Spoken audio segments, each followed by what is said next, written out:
Hello, BookTube, and welcome back to another Zoom chat. As you can see, today I am talking with a fellow BookTuber, ami1649, or Aloysius Ganeshius. Or is it? Perhaps you could introduce yourself, since your channel name is not my favorite. Ami1649. You can call me Ami. That's it. And there's an alternative, right? For Yeah. copyrights in the UK in the 19th century. Yes. Ivan's Nightmare is the suffix. Yeah. What does that refer to? Before we get into the nuts and bolts of our chat, what does that refer to? Is that from the Brothers Karamazov? Yeah. At the time, I added. I was on my Brothers Karamazov kick on my channel. Indeed. Well, we're here today to have a little mutual interrogation, aren't we? First, I want to talk about some bits and pieces about you. And then I think you have retaliatory fire. I do. I'm looking forward. The bits and pieces about you are things that maybe BookTube in general doesn't know all that much. We talk on BookTube about how we all absolutely live for books. But in your past, you've had a concentration on books that's a little bit more extreme than most booktubers have ever experienced. Would you care to tell people about Sure. that? Yeah.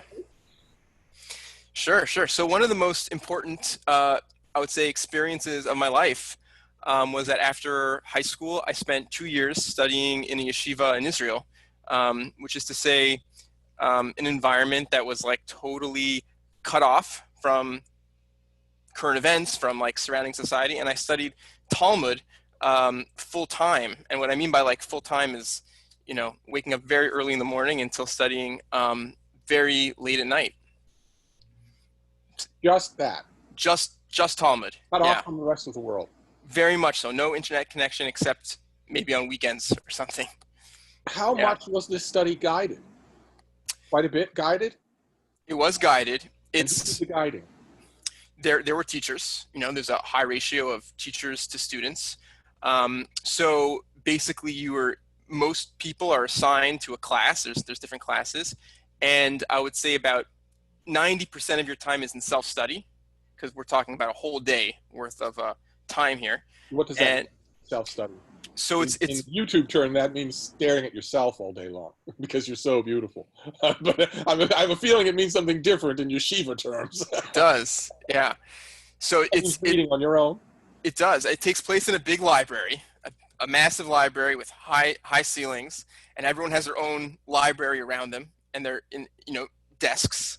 And you spend. It's actually done in pairs. So there's this idea of a discursive element of this study, and it's done in a way so the person that you partner up with can really make or break your experience.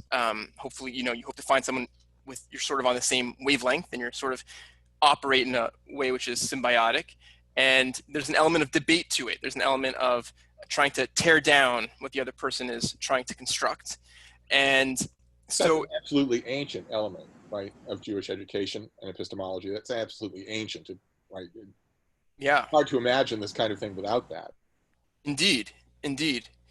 And yeah, it's interesting because it's such a central aspect, I think, to a certain type of Orthodox Judaism. Obviously, nothing I ever say should ever be construed as thinking in broad terms, because everyone is unique and every individual sect has their own ideas. But in the type of orthodoxy in which I was raised, it's such a central component. And even growing up, the students might ask, even from a young age, why is this so important?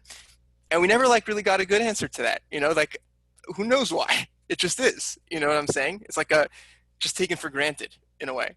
So what form did it take on a daily basis? Was there a structure? Yeah, it was very structured. Study, but it had to be very structured. It was indeed very structured.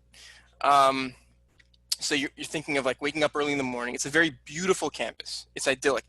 It feels a lot in a way like when I read about monasteries, that kind of environment. So in the sense of seclusion and in the sense of total focus and really beautiful natural kind of environment. And you wake up early and there's a long prayer service in the morning. And then there's a breakfast, which is, food is sort of meager, so to speak, in this environment. It's fine, but it's, repetitive, you might say. And then you just, partner up and you have sort of goals of text that you want to cover and themes that you want to cover. And this collaborative discursive learning process is sort of like, it's one part like Euclid's Elements, where there's like this logical tracing that you're doing, which is very rigorous. There's a lot of also creativity to it, where you are sort of innovating ideas and solutions, and sort of like a law school dealing with cases and things like that. Sometimes you wander into literary territory, because the Talmud is an amazingly literary book, and there's stories in it that are wild, and there's themes in it that are amazing. Although a lot of that part was sort of like avoided, because the legalistic aspect was more comfortable. And then after 3.5 hours of that, you would maybe do like a 40-minute or an hour lecture, which is sort of the teacher sort of reviewing the same concepts, and this sort of would repeat. In the afternoon, maybe a different type of text, but the same kind of idea. In the evening, again, a different type of text. But yeah. So the block of discursive stuff in the morning was not guided by a teacher? It was guided by a source sheet. Okay. So basically, these are the kind of bullet points you want to cover. In that sense, it was guided. And ultimately, the goal, certainly for me, and I think for many people, was to really try to get to the point where you can organize what you've covered as well as what the teacher was going to do in 3.5 hours from now in class. Now, a couple of practical questions, because this is a world that most of the people listening to this video will never experience. Practical question number one: did it cost money? It did. It did cost money. Yeah, it was very expensive, actually, because the program that I went to had an Israeli program and an outside, a much smaller American program. Because this was in Israel. I think I made that clear. I don't remember.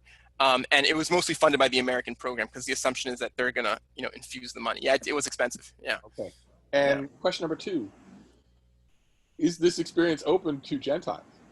No. No. And question number three: your yeshiva in Israel, I'm assuming, had no women. Correct. Well, in that sense, also monastic. Yeah. That naturally raises a fourth question. You're talking about a campus full of teenage boys. Yeah. And no women.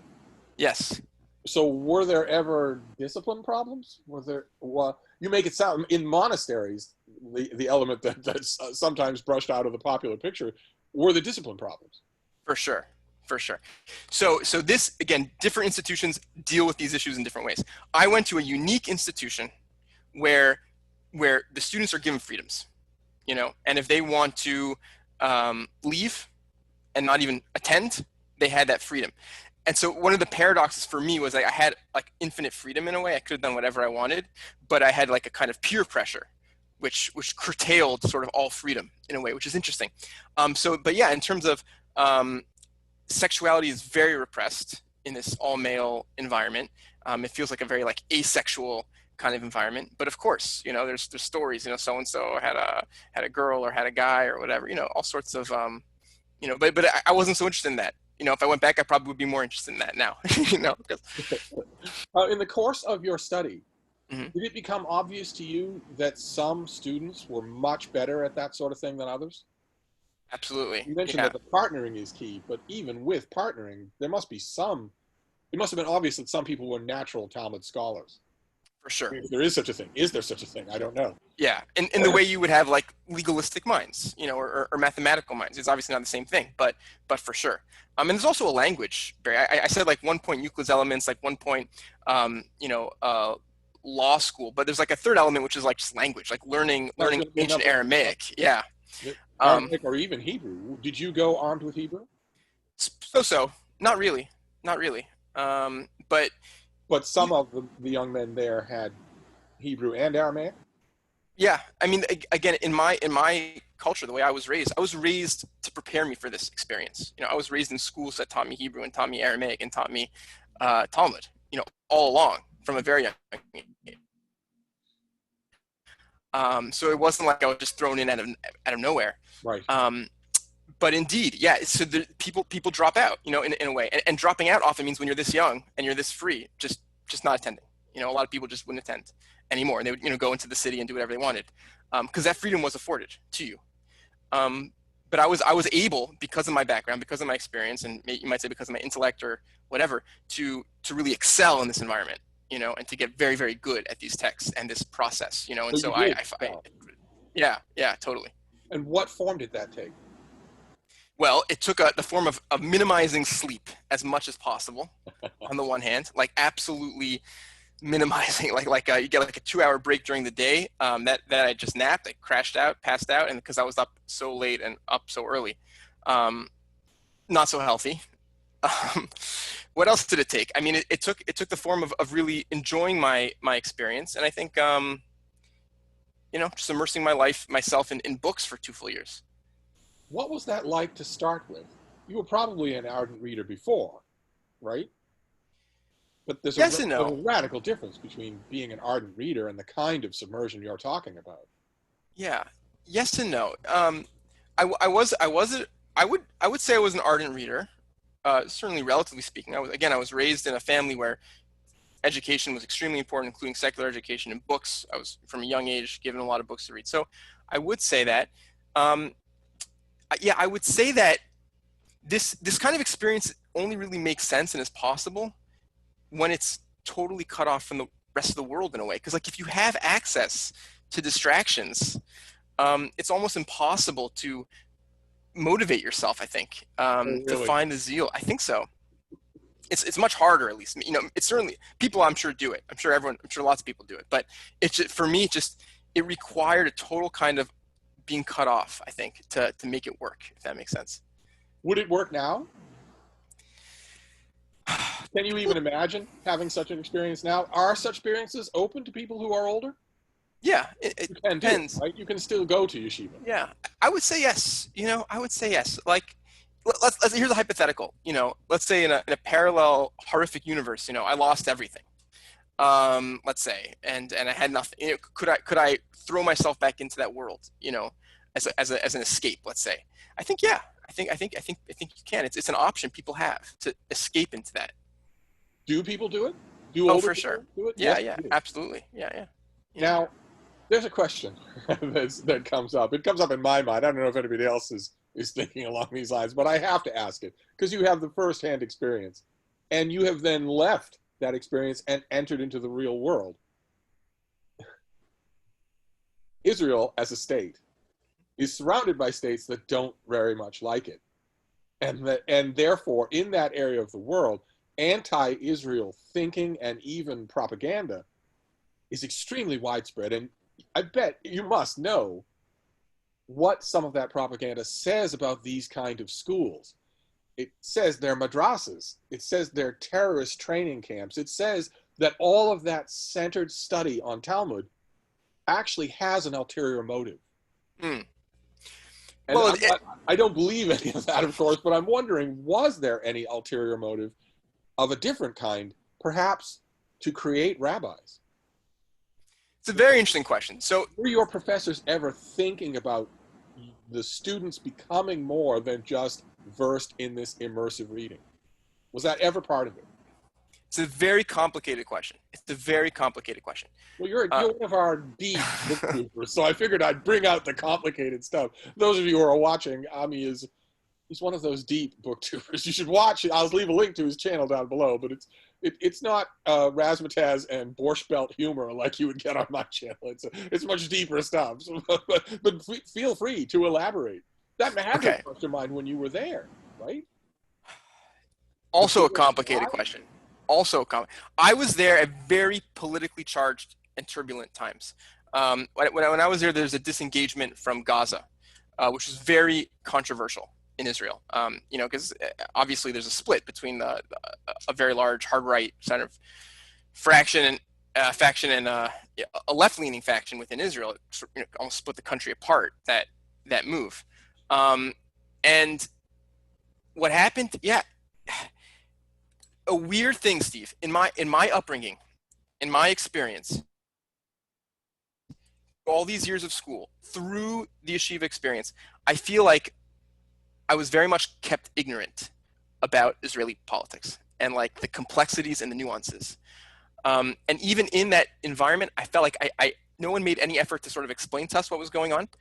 And what was filtered down, what we sort of got bits and pieces of, was dispute even within the institution. Like teachers would have polemical articles written against each other, and we were sort of tasting that, but we weren't like really interested in that question in a weird way.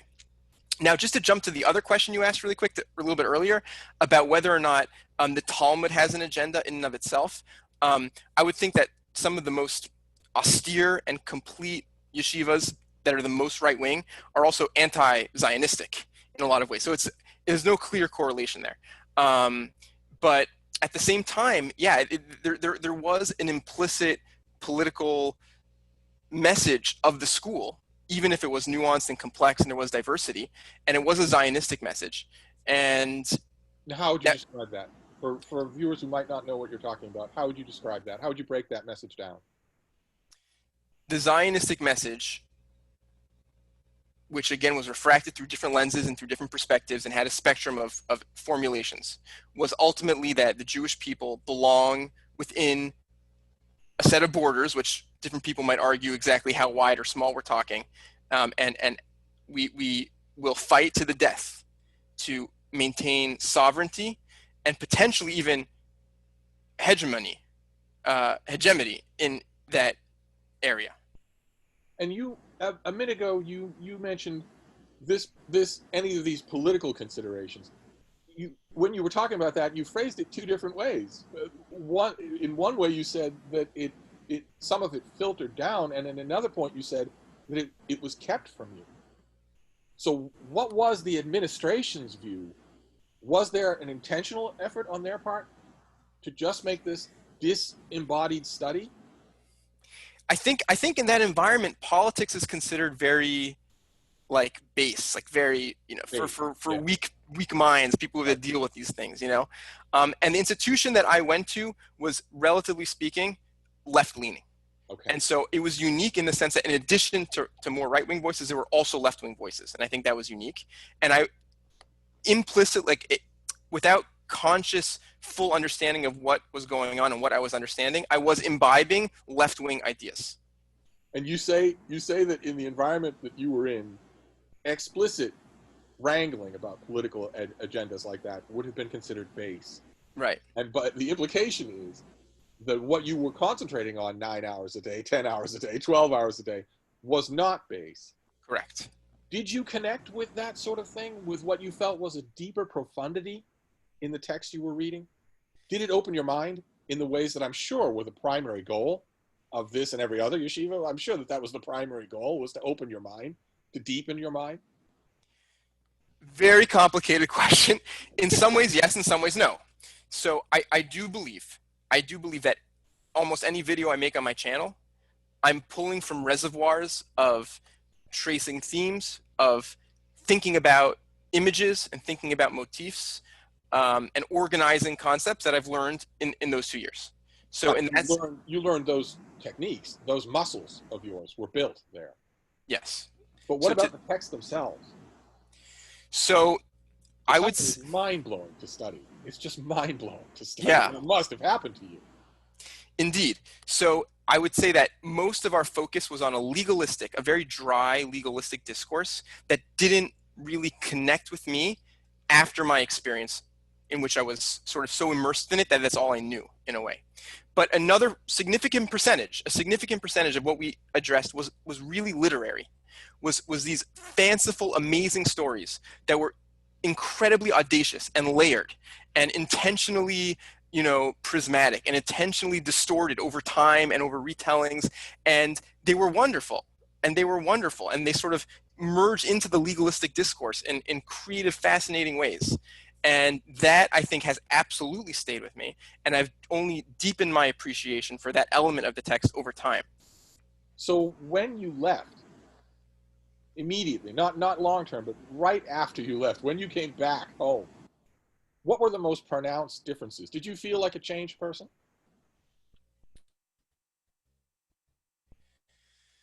I was young. It's hard to know. After your immersive experience, leaving was a struggle.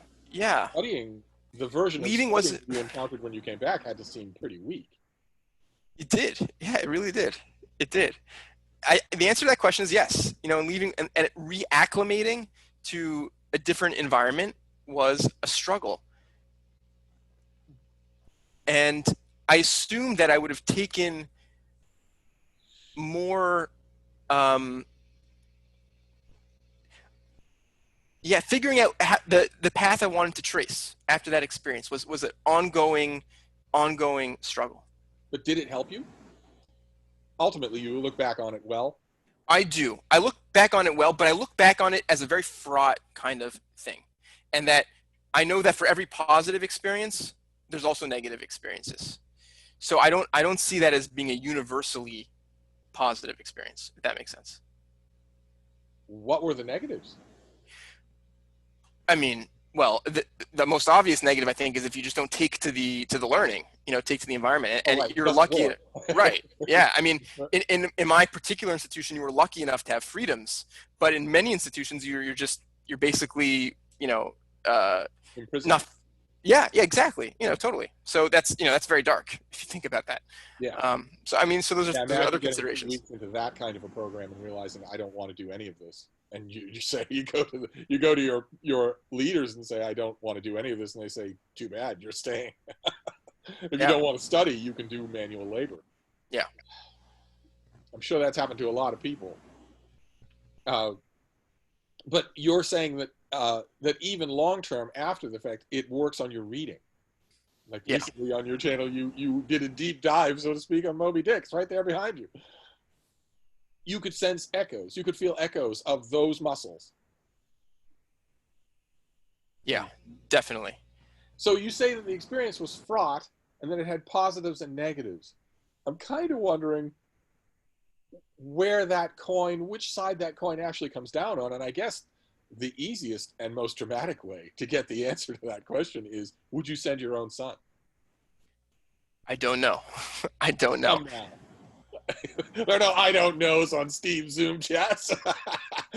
Would you or wouldn't you? If you found a program that was enlightened, that had freedoms, that had a bipartisan ideology, it would ultimately be up to him, I think. was it up to you? I was never asked. But if it was, I would have probably said yes because that's all I knew. I was preparing for it from a young age. It was a given. And so I was mentally up for it from a young age. Do you know what happened to any of your fellow classmates? Have you kept in Sure. touch with them? Yeah, a lot of them. A lot of them. The ones that I was closest with at the time, the ones that I'm in touch with I went on to do amazing things, you know. Sure. But obviously there's a sort of selection bias, right? I mean, but who knows? Because obviously I'm not in touch with everyone, and I didn't know really everyone. But the ones that I did know, and the ones that I have happened to keep in touch with, are some of my closest friends. Absolutely, yeah. Was it an option at your yeshiva for people to stay? hmm I was. They wanted me to stay. Let's put it that way. They didn't want me to leave. What would that? But that you decided to leave, but some people must decide to stay. What form would that take? You just never go back home? Get a job as a teacher. Yeah, Oh my! yeah, Oh my! Well, that's fascinating. This is all yeah, fascinating. yeah. So it must strike uh, a weird tone when you're dealing with ordinary people. This experience is far outside the norm for most people. And I struggled for so long, Steve, to see it from an outside perspective because I always wondered, like, what is this? Like, what is this experience? How do I think about it? And obviously through books I got some sort of perspective. So it's like one part, for example, Umberto Eco's The Name of the Rose, that kind of monastic experience. It's one part, Michel Foucault in Discipline and Punish. He talks about like these boarding schools, these disciplinary schools, where on the wall it says God is watching you, and it's like the precursor to like the carceral system that modern society envelops. And I just finished an audiobook for Eat the Buddha, which is about life in Tibet, and also they have these monasteries with this sort of discursive debate aspect to it. And so seeing it as an outsider has really helped me understand. In my own life, sort of what that experience is. It was a much more intensive, immersive experience. I mean, most Jewish people in America have Hebrew school. They have that to look back on, but that's not anywhere near the same, right? We're talking orders of magnitude more intense. Yeah. Yeah. Well, well, that was fascinating. Thank you very much. Uh, sorry, Frida's conducting her morning bath while we go on with this. Well, those are all the questions that I had. So would you like to wrap up the conversation, or do you have questions for me? I have a few quick questions for you, if that's okay. It's fine by me. It's always a pleasure to take this opportunity to. So we'll go fast because we don't have a lot of time. Question number one: what do you think of G.H. Hardy's opening of Mathematician's Apology? Quote: "There is no scorn more profound, or on the whole more justifiable, than the men who make for the men who explain. Exposition, criticism, appreciation is work for second-rate minds." I'm outraged. I would once upon a time have been far more outraged. Mm-hmm. Because of course he puts it really well, but hoity-toity authors have been having that kind of go at their critics, which is what he's talking about, since the dawn of time. I mean, since 2000 years ago, we have examples of Roman writers doing this. And I don't think it takes more than a second's reflection to realize what it is. Are you going to say that criticism serves no useful purpose? Are you going to say that is a Hardy type person going to say that I only receive input, direction, validation from my fellow first-class minds? Because notice he's putting himself in the front rank. I'm in the first-class row of seats. Is he going to say that? I don't think so, right? If his car is making funny noises and he brings it to the shop, he's going to get what amounts to criticism of his car. He's going to take it, too. He's definitely going to take it. Are people, hoity-toity intellectuals like that in the present day, going to say they've never consulted Goodreads or an Amazon review or a Yelp review for a place they're planning on going, and maybe taken it as gospel when a Yelp review says the place is crawling with mice? No, he's not going to say that. He's going to say that he's done that plenty. But I would have once been far more incensed before I realized the essential truth lurking underneath all that condescension, which is that there comes a point in a lifetime of viewing and absorbing and reading and mulling and contemplating when it is absolutely morally incumbent on you to give back.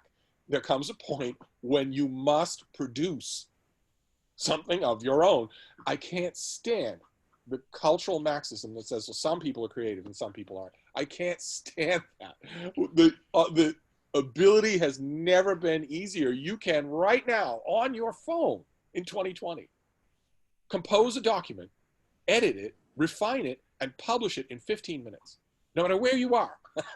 It's never been easier to give back, especially if it's the written word. And once I realized that moral imperative, I started writing. I started writing fiction and works of nonfiction that are too boring for anybody to read, but nevertheless, I have produced. They do exist. They will outlive me. But nevertheless, his comment is mostly hogwash. I think a moment's thought reveals it as mostly opportunistic condescension. Everybody takes criticism. Critics serve a valuable function. I serve a valuable function. I am a junkyard dog. I agree. You want the junkyard dog to let you know if the person coming up the lane is friend or foe. You want that dog to do that. Sorry. One last question. Is that okay? Yes, absolutely. Last question. Have you or do you intend to take psilocybin or LSD or some sort of hallucinogenic substance before you die? I have already. You have. How has that experience been? How was that for you? I have a friend who went on and on about it, and that friend has since died. But at the time, my friend went on and on about it in ways that I'm sure you've heard too. That there are greater realities to unlock. There are all sorts of perceptions that you don't know anything about. You poor pedestrian ant, and the only way you'll do it, the only way you'll experience any of that and leave your filthy little life, is with these chemical substances. And I mocked that forever and ever. I mocked it even long before that, when kids would tell me that they heard music better when they were high than when they weren't. I just mocked that. Of course I did. And later on, when it was this friend, for instance, and other friends talking about much harder drugs, I would say, that's nonsense. If you're saying that you analyze something better than I do, then let's lay it out on paper. There's an easy way to demonstrate which of us is demonstrating this better. But it got to me. It bothered me. Wondering if there's anything to it. So at the time, I had a friend who worked in the dispensary of a hospital. Now, this was in the old days when dispensaries now are locked down like Fort Knox. Absolutely locked down like Fort Knox. There's no way that this could happen now. But once upon a time, it was fairly easy for this friend to get substances out of that dispensary. And this friend had been doing that for years and knew lots of other people. And I thought, I will at least give this a try. I will at least give this a try. So I tried heroin and I tried cocaine. And I tried each of them only once, and I immediately had the realization that I've stuck to ever since, which is that I don't know why an addict or a potential addict would ever stop doing heroin. And I don't know why anyone would ever start doing cocaine. They were radically different experiences. Heroin was like being wrapped in a warm blanket. All your cares, gone. All your anxieties, even the background anxieties that you aren't aware of, but that are still picking away at you, all gone completely. You're just wrapped in a warm blanket. And heroin is like skydiving without a parachute while listening to Husker Du. It's just this thing that is designed to just jazz you up to an unbearable extent. And at least now I know what those two things feel like, but I totally disagree with my late friend. I totally disagree. Life on any kind of drug is a life impaired. It's a life drastically impaired. Again, I say the proof is in the pudding. If we're talking aesthetics, well, fine, that's in unarguable territory. But if we're talking perception, actual measurable perception, it's easy for me to demonstrate that all you're doing is impairing yourself for motor cortex responses, for things that we can measure in an EEG. It's not like it's the doors of perception into another world. We can measure what you're doing to your brain. Sorry. It's the title of an Aldous Huxley book. Yeah. Title of a very bad and much misused Aldous Huxley book. Yes, indeed. But anyway, sorry, I do go on. It looks like Frida's left us. Oh no, well, that means it's time for the conversation to end. She only sticks around for the conversation. Well, thank you very much for a mutual interrogation. That was a lot of fun. Indeed. And I will leave a link to Ami's channel down below. You should all go and subscribe. And we'll be chatting again. Yes? I look forward. Indeed. Well, have a good day. You too, Steve.